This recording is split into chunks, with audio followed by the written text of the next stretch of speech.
Hey, folks, it's Rick. Welcome to the strategy session. As you can see, I'm coming to you live from my Volvo Automotive Studio tonight. I am on the road, headed down to give a speech in Sarasota, Florida tomorrow, and then to return to my nest in Tallahassee that night to continue to recover from some flu I had last week and to get some writing done for the Lincoln Project. We've got a lot of stuff in the hopper over there, and there's a lot of work to be done. But I'm in the car tonight, unfortunately.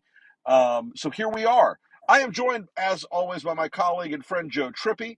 Joe and I are going to talk about a few things, and then we are going to be joined by the great David Pepper in about 15 minutes, where we are going to talk about some of the news of the day, some of the races we're seeing develop. And Joe, I wanted to start out by saying, it sounds like the House Republicans today had another day, another chance to embarrass themselves and hit themselves in the head with a hammer again by trying to do another showboat impeachment adjacent thing with Robert Hur. And it did not go well. No, not at all. But I do want to say, Rick, your lighting in that studio is just Isn't awesome. I it mean, it's magic? I feel golden. young. I feel like I'm just a mere 59 years old with It's this that light. golden hour light, man. It's great. But yeah, no, you're absolutely right. I mean, it's just like amazing how they kept banging away to nothing again. I mean, Right. absolutely again. And like to continue to juxtapose the Biden situation with the documents versus the way Donald Trump handled it. And I thought the Democrats were great at and masterful about continuing to bring that up over and over again, while the Republicans Absolutely. kept digging a deeper hole You and know, making it clear that the two weren't the same. I mean, they got her to, and it was like pulling teeth, but they got him to admit that what Biden had done in terms of retaining classified documents and then fully cooperated, fully worked with the process. None of this was from malfeasance or mishandling. Um, and, and, and the fact that Her wrote that in his report and it was never reported on when the report was released by the DOJ, and it was barely focused on today when it came out in the report that that Her had not just exonerated Joe Biden because he was a nice old guy, but he had exonerated Joe Biden because they lacked any evidence to show a crime. I mean, that seems like like the New York Times and everyone else sort of like missed the big headline here. Yeah, no, and I also thought the other one was interesting was the fact that he had said to the president during that interview that Biden had kind of you have like kind of a photographic A memory photographic of all this memory, stuff. Yeah, of all this stuff. right? But that didn't magically, mystically make it into the report. The other stuff Strange. made it into the yeah, boy, what a surprise. And then I think too, the thing I found interesting was the Republicans constantly going back to, has there ever been a former president or vice president who's been accused of this kind of stuff and brought to, and charges were brought.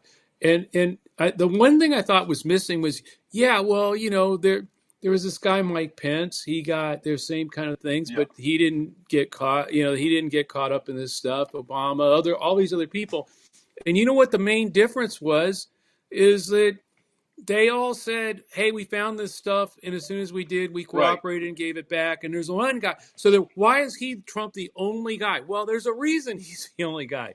I really wish the Democrats would have made that one in a more direct way. Yeah, there is a reason. There's a big difference in this case, and he's the only Huge. guy in history to say, "No, they're mine.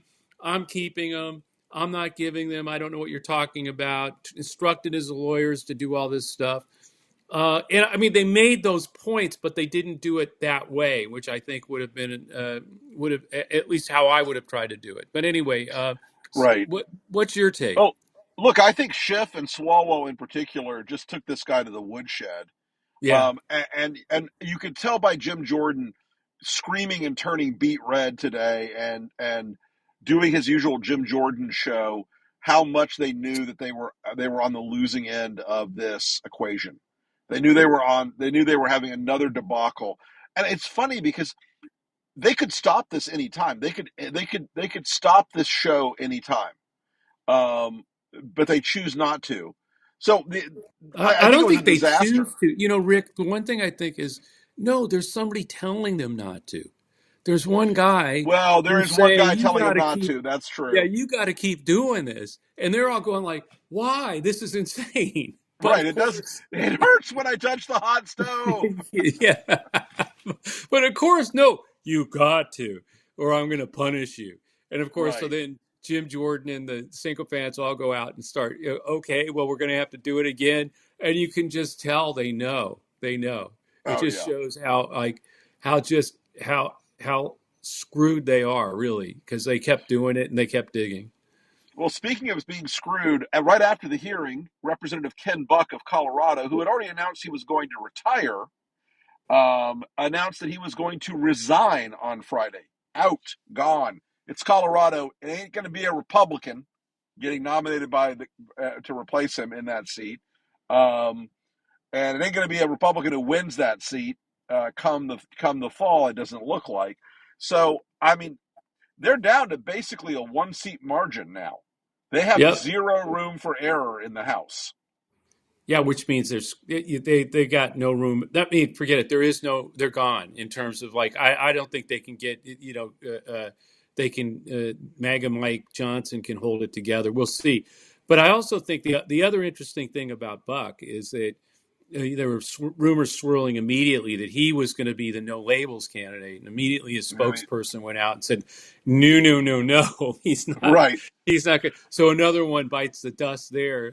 No labels one more time. It's like they're putting out a help wanted sign, no experience necessary. You just have to be a spoiler for Trump, and Kim right. Buck said no thanks too. I mean, they've done everything but run ads on Craigslist for a candidate now. I mean, they really have had a terrible. I mean, we predicted this, Joe. Working. Alfrom, Dick Gephardt, all these other folks. Our team. We have been working on this for almost a year now with no labels, telling people what was going to happen, and and not just that they were going to be spoilers, but that eventually they would not really get a chance to democratically, small d, elect a candidate. That it would be picked by Mark Penn and Nancy Jacobson in a dark room somewhere, which is exactly what's happening right now. Yeah, no, it's just it's crazy. They had this whole like quote convention with It, delegates it where was a like two Zoom people call, got folks. where two people got to speak and there were 694 votes or something to keep moving forward. But it's like we're joking about it today with some of the folks over at Citizens to Save Our Republic, the Dick Gephardt group that we've all been helping and Right. working with. That we were joking today that it's like a really seedy hotel with a no vacancies with a vacancy sign, like Right. like please come, come get a room, and like no one Stay wants at to the stay Laughing there. Clown Motel. Yeah, exactly. It's like the no labels hotel. Anyway, so and no one wants to stay there. It's but getting back to the hearing, were there any other things that stuck out to you today about that? I mean, that Well, I made mean, you. look, I just think it is like one more notch on that self-destructive, self-reinforcing loop in the Republican world, where even though smarter heads tell them this is hurting you, they will keep doing it. Hey, David Pepper has arrived in the waiting room. We're going to bring him right on tonight Yeah. and get going with David. Hello, David. How are you, my Hey, friend? David. I'm great. How you doing? Can you hear Great. Good me? to see you, man. Thanks for coming with us. Of course. I'm Tribute. just wrapping up an event here to end gerrymandering in Ohio, so there may be some applause behind me. God bless. Good for you. Yeah, you Do deserve it. Florida next. It is a state of like the gerrymandering in Florida, even after alleged ballot reforms back in 2010. I mean, it is elaborate and dramatic and illegal in equal measure. So, Right. And in Ohio right now, people don't realize Jim Jordan is sitting in a district that violates the Ohio Constitution, as is every member of Congress, as is every yeah, state rep. So we are gathering signatures right now to get on the ballot this November. The kind of independent commission we've seen Michigan and Arizona do that's led to better results. So that's one of terrific. our big goals of this year beyond federal races. That's terrific. And and I mean, folks, if you want to think about the most fundamental reform to fix Congress, the singular reform that will make Congress less hyper insane, it's redistricting reform. Profound impact right away, and it will lead to in the best case scenario, um, a larger group in the middle than we have seen in a long time, and in the worst case scenario, it will lead to a slightly larger group in the middle, and will push out some of the incentive to be the craziest person in the room if you're in a deep red district or a deep blue district. Right. Absolutely. I So, point David, often, everyone saw Mike Johnson the other day in Congress sitting behind Joe Biden, not knowing when to clap. He's a Right. perfect example of the generation. I pointed this out before. His first race for state house, he didn't have a competitor in the primary or the general. His second race for state house, unopposed. His 3 races for Congress, he won by 35 to 40%. And then his next race was unopposed. And then he's Speaker of the House. The guy's literally never been part of democracy. And here he is with all that power. No wonder he behaves so crazily. He hasn't gone through what most people on the school board have done. So we have a generation of these people, like Mike Johnson, like Jim Jordan, who've essentially gained power without ever actually being accountable to the voters. That's why it all seems so screwed up, Rick, as you talked about. so Right. Jim, Joe? so yeah, David, I was wondering, what do you make of what you're seeing Jim Jordan's chairmanship today of the crazy, committee where they were digging themselves deeper into the hole? What'd you make of all that? I didn't see all the details, but yeah, I mean, I watched some of the sort of cross-examination. It seemed incredibly effective. I will say, and there's a lot of blame to go around here, but it felt like the Bill Barr memo covering up the Mueller report all over again. Here we have Yeah. this Hur report a month ago, which was scandalous in what it did. As everyone pointed out, not how a prosecutor acts. The media falls for it. They write about it everywhere, as many times as we Yep. all know. And then today it turns out the transcript doesn't even match with what he wrote. But once again, we let them do this process. They get ahead of the news. They put it out there. The media is desperate to get it out there, so they go with it. And all of a sudden, Hur's forgetting more today than Biden apparently forgot in his transcript. So Yeah. it's really it's frustrating that it felt just like that Bill Barr report that basically, knocked out the Mueller report, and still today changed the entire meaning of what was in the Mueller report. It really is an embarrassment to the DOJ, Yeah. and the fact that Merrick Garland let Durham continue running what was obviously a dry hole investigation for no purpose for almost 2 years. The fact that the Hur investigation was by a guy who today was prepared for his testimony by people like Sarah Flores, who's a former Trump official.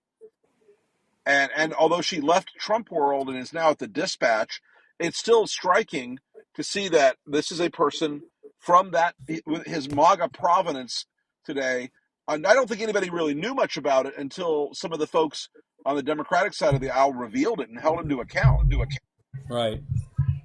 No, I mean, one of my frustrations as a lawyer is our broader system of justice clearly feels unequipped to deal with the level of Mhm. lawlessness we're seeing. And we are going to have to solve that lawlessness by voting it out in November, which is Yes. okay, that's reality, but that's not the rule of law. You shouldn't have if people are breaking the law, like we know Trump is, if they run a coup, whatever it is, the idea that the only way you get rid of them is 4 years later you don't vote for them the next time versus you have a system that holds them to account Right. before the next election, it's a broken rule of law. And what does it do? It provides all the incentive in the world for them to keep breaking the law. Donald Trump knows if he is not elected, he will face accountability, I believe, at some point. But since it hasn't happened until the next election, he now has this horrible incentive to do everything in his power to win that Right. election. Because if he doesn't win it, he's basically screwed either way. So we have to, I think, as you said with the DOJ, do some deep thinking about how it Mm-hmm. is that this country, between having a guy like her investigating Biden, when clearly that was not the right pick, when we have courts that are unable to move quickly enough, all of it adds up to essentially when the people themselves through votes are the only stopgap for the rule of law, that's really not the rule of law. And You know, one election goes the wrong way and the rule of law is gone. That has to be it, thought about. And the politics are difficult. There's obviously, you need independence, but at some point the system is failing the American people when just rank illegality is not held accountable. David, that you and Joe both come from the Democratic world. I come from the Republican world, and one of the things that Republicans used to pretend that they really believed in more than Democrats was the Constitution and the rule of law. Yeah. That the rule of law was so sacred that it had to be upheld no matter how difficult it was, no matter how politically painful it was. You had to uphold the rule of law, and they did it a couple of times. The Nixon resignation, for instance, that was where Republicans went to him and said, "You're now illegitimate. The rule of law says you must go," and that's it. But now it is so inverted and so effed up and so backwards because the idea that no matter what Trump has done, no matter what crime he committed, is dismissed by the illusion that somehow Joe Biden will bring Marxism or whatever to America if Trump isn't reelected. I mean, it's as a former Republican, as a conservative, it just galls the hell out of me to watch that inversion of values that once defined the good part of the conservative movement. Because I always thought, the rule of law was so important because it put everybody on an equal footing. And now we have a separate class of people, and that's Donald Trump, who is immune from the rule of Yep. law. Or in Ohio, it's the state house that violated the Ohio Constitution 7 Yeah. times Right. to gerrymander. They Yeah. literally got away with it, and there's no accountability. So it's sort of the political class is being basically protected by, I think, a fear to be tough and hold them accountable. And once someone like Donald Trump I always say this, when they see the rule of law not hold them accountable, it's not just relief, it's Right. incentive to go further. Wow, I did Sure. that. It didn't matter. I'll do more next time. And of course, the worry about what the court just did, basically knocking out the Yeah. disqualification clause. And all Yep. this is, well, if you got away with it, if you didn't work last time, you could do it again, go further. They weren't held accountable either way. So it for the law breaking mindset, if that's your instinct, it's incentive to go Yeah. further. And that's what worries me about the next 9 months, where, clearly Donald Trump knows a loss in this election has massive consequences, not just in his politics, but in his life. And so he has every Sure. incentive to go further and further to avoid those consequences. And that's why we should be prepared for just about anything. What Yeah, Robert Hur absolutely. wrote in that report a month ago, I'm afraid is much less than we should be prepared for going forward. They're going to do a lot worse than that, I hate to say it. I think that's right. Absolutely. I think that's right. So one thing Joe and I were talking about right before you came on, David, is we saw today that Ken Buck of Colorado pulled the ripcord this afternoon when he said, "You know what? I'm not going to wait until the end of my term. I'm going to leave on Friday," which leaves us with a very closely divided House right now, one vote. Mike's in deep water. Mike Johnson's in very deep water. We're following a bunch of competitive House seats out there that we think are worth watching, worth paying attention to. Where do you see the? I mean, I think we all agree the Democrats are probably going to take the House. Where do you Right. see the numbers ending up in the fall? And then I'll ask you the same question, Joe. I mean, I don't want to go. I think we should win it. I don't take anything for granted, but I do Sure. think that you look at the New York, the California seats. You look at the Suozzi result. Yep. Joe Biden's got to stay strong and do more of what we saw with the State of the Union to really be active. But I would hope that we're picking up at least a decent single digit margin. Again, I'm not a congressional expert, but I think that that's got to be the hope. And one of the interesting issues with Congress is sometimes it's a different set of voters in the statewide races. We Yeah. saw this in 18, where we won the House back because that was largely running through suburbs, even though it was harder to win a state like Ohio or Florida or Indiana or Missouri for statewide. And so to the Right. extent, we're seeing just insane stuff, it may push their turnout up in the redder parts of states like Ohio. And that may help Trump win a big state. It may make Senate races tough. But in the House, that crazy right-wing stuff is not going to win you over suburban districts.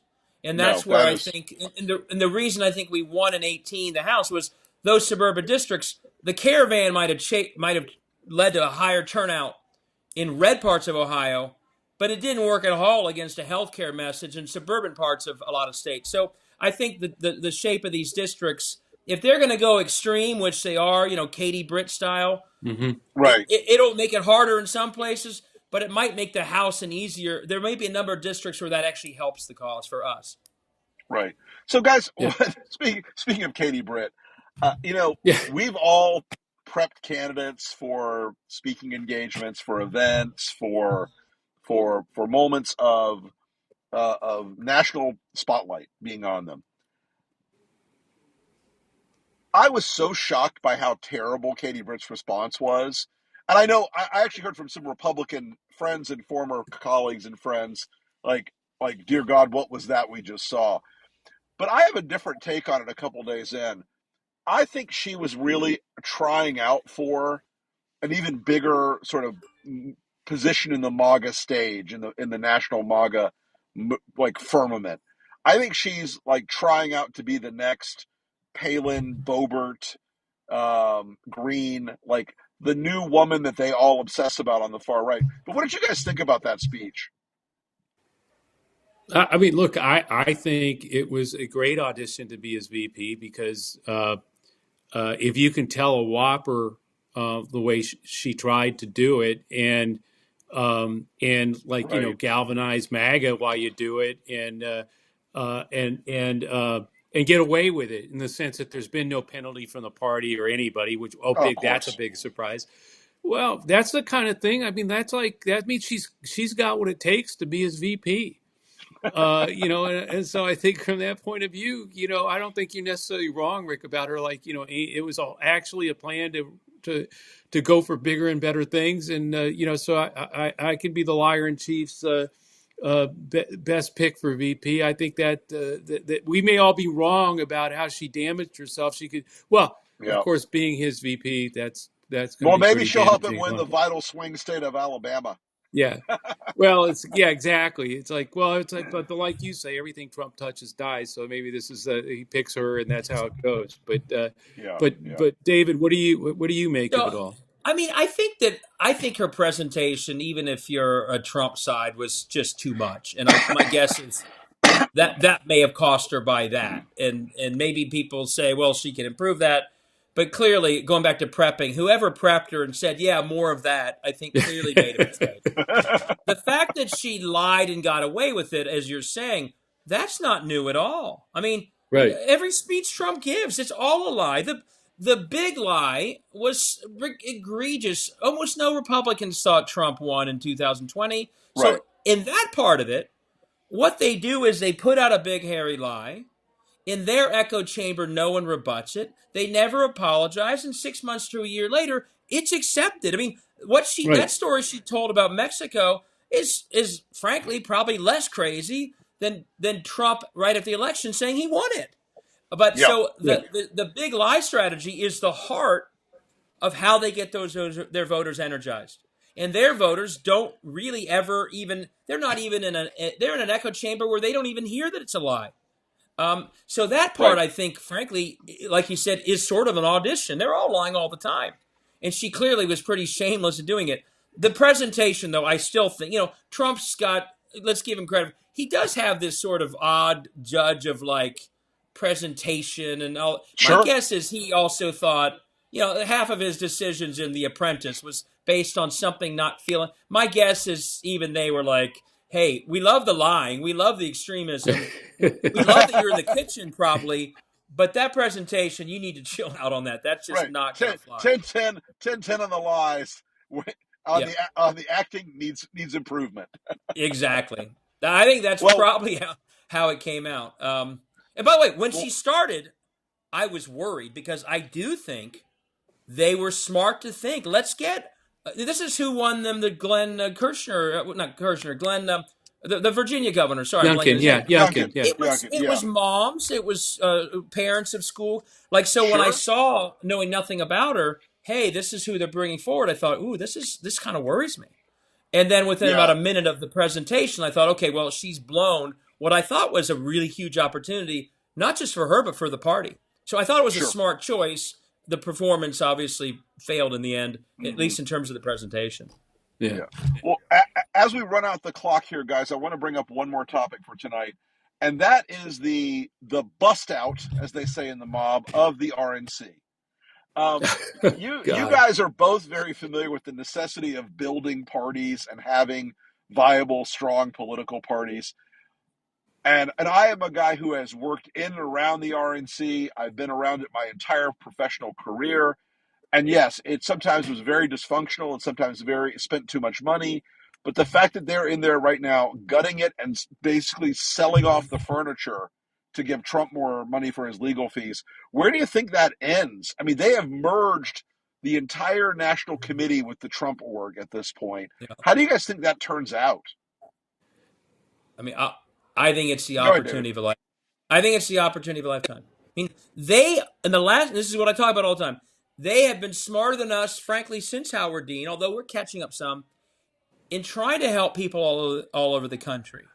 And not only parking all the money with one presidential campaign or Hmm. one Right. person. We've been worse at that. And lately, again, Jamie Harrison's working hard to try and catch up. I give him credit there. But they are basically making an end run for all the money to pay legal bills, to pay his bills, to who knows what else. Yep. And I think it's an absolute huge opportunity for us to take, let's fill the gap that they're now creating in many of these states. Yeah. The one other thing I'll say is the other thing I say, Joe and Rick, and you can help me with this. I think the state party Republican chairs need to also pony up. They claim to be loyal to Trump.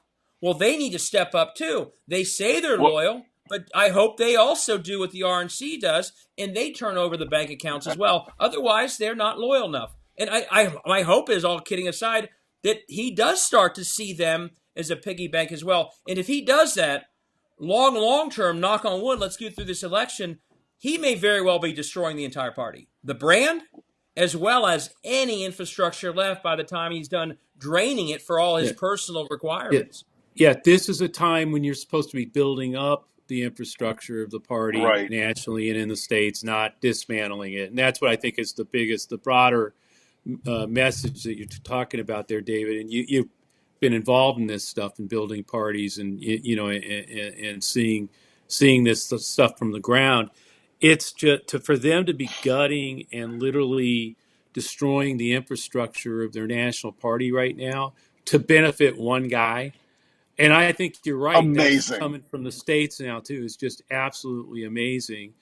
And we've been as Democrats way behind on that stuff, and I think there has been a recognition of that in the last few cycles, but we still have to do a lot more to build up our parties everywhere. And hats off to you for being instrumental in Ohio to try to do that. Absolutely. Well, gentlemen, thank you so much for joining me tonight, and everyone else in the audience, thanks for joining us. Please remember to like and share all of our content. We will be back with you again next week. I will be over this cold, I hope. And we will talk to you all again very, very soon. Have a great night, everybody. Thanks, everybody. Thanks, Dave. See you guys. Thanks, David. Take care.